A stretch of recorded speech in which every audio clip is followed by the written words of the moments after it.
Imagine waking up one day with a strange, quiet exhaustion you can't explain. Nothing is wrong, at least not on the surface. Your life looks acceptable, maybe even good. You're functioning, you're smiling, you're doing what you're supposed to do. You tell yourself the same phrases you've learned to repeat. It could be worse, stay positive, others have it harder. And yet, beneath that polished optimism, something feels off. A tightness in your chest, a heaviness you can't name, a fatigue that sleep doesn't fix.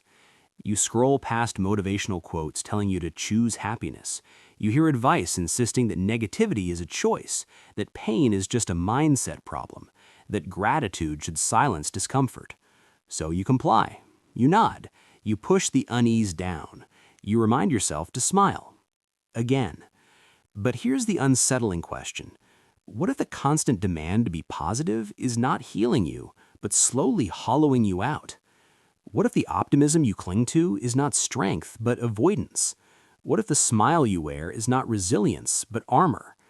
We are told, explicitly and subtly, that positivity is the highest virtue, that feeling bad is a failure of character, that sadness, anger, grief, and doubt are defects to be fixed as quickly as possible.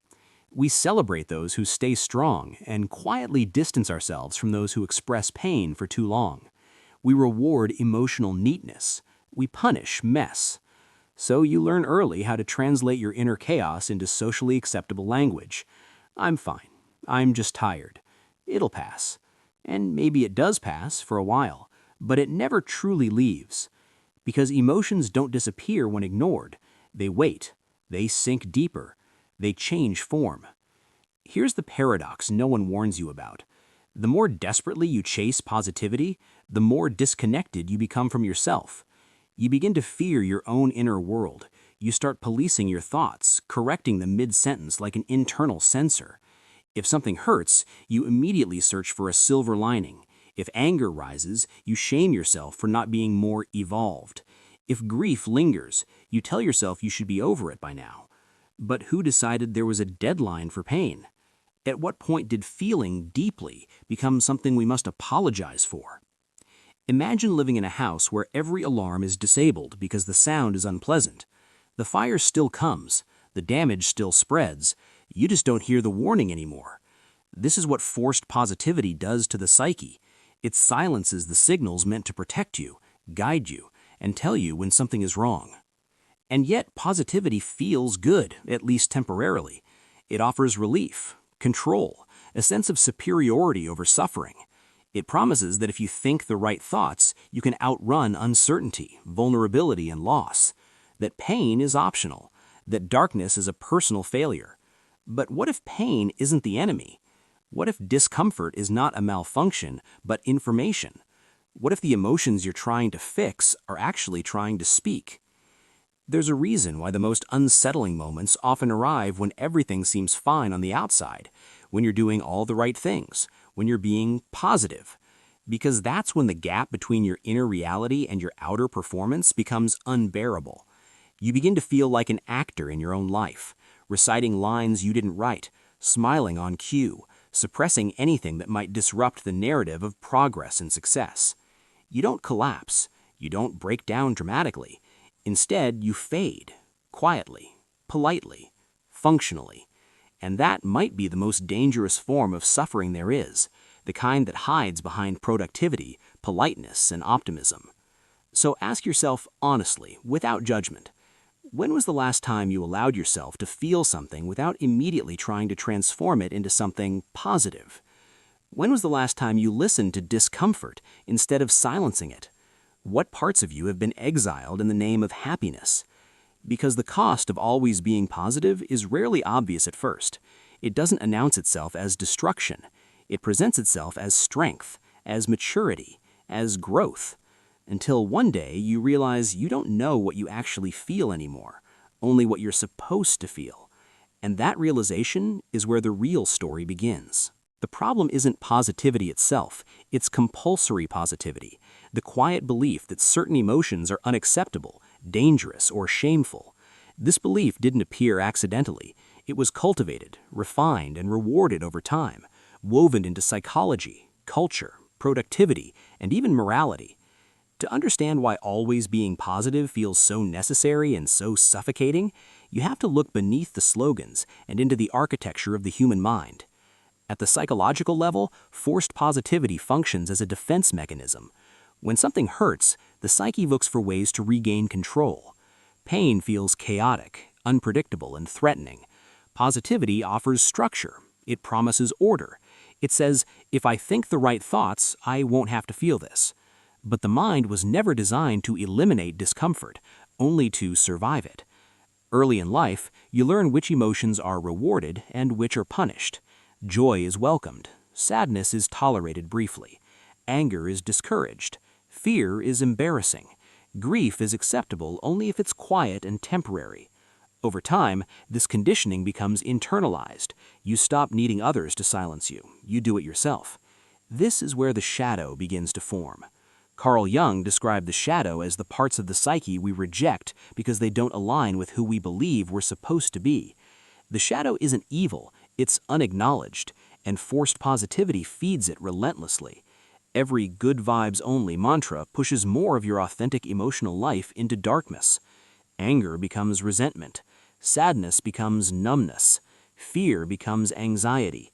You don't become more positive, you become more fragmented. Philosophy has warned about this long before modern self-help packaged optimism as a lifestyle.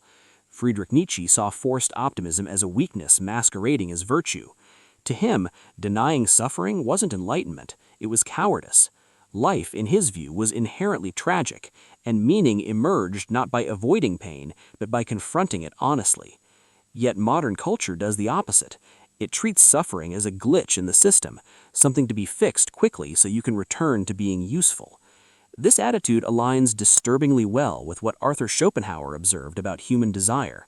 He argued that life oscillates between pain and boredom, and that the pursuit of constant happiness only deepens dissatisfaction. When positivity becomes an obligation, it intensifies the very suffering it claims to solve, because reality refuses to cooperate. But the pressure doesn't come only from within. It's social. In a world driven by productivity, visible happiness becomes proof of value. If you're positive, you're manageable, predictable, easy to work with. Negativity disrupts systems. It slows things down. It asks inconvenient questions. This is why modern society subtly reframes pain as a personal failure rather than a natural response to circumstances. If you're struggling, you're told to change your mindset, not the environment. Adjust your attitude, not the conditions causing harm. Aldous Huxley foresaw this kind of emotional control, a world where discomfort isn't eliminated by justice or wisdom, but anesthetized by distraction and manufactured happiness. Not through force, but through pleasure, slogans, and shallow reassurance.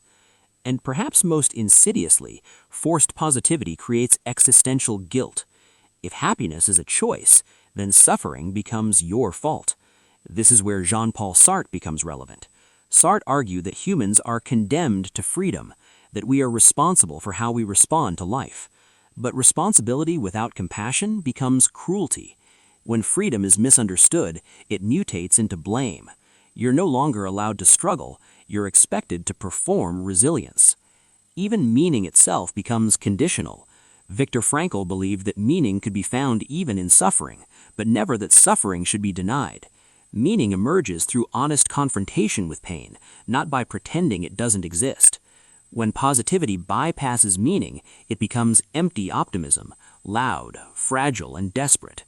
The hidden problem then is this: forced positivity disconnects you from reality, and disconnection always has a cost. It teaches you to mistrust your own emotional signals. It fractures your inner coherence. It replaces understanding with performance. And the deeper the disconnection goes, the more your psyche compensates in subtle ways, through anxiety, chronic dissatisfaction, irritability, or an emotional numbness and an unexplainable sense that something is missing. You're still functioning, still smiling, still saying the right things, but inside, something vital is being ignored. And ignored long enough, it doesn't stay quiet.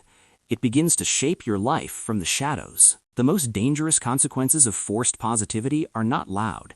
They don't arrive as breakdowns or dramatic collapses. They arrive quietly. disguised as normalcy, as maturity, as having it together. That's what makes them so difficult to detect. When you deny certain emotions long enough, the mind doesn't eliminate them, it reroutes them. What you refuse to feel consciously begins to express itself unconsciously, shaping your behavior, your relationships, and even your sense of identity. You think you're avoiding negativity. In reality, you're internalizing it.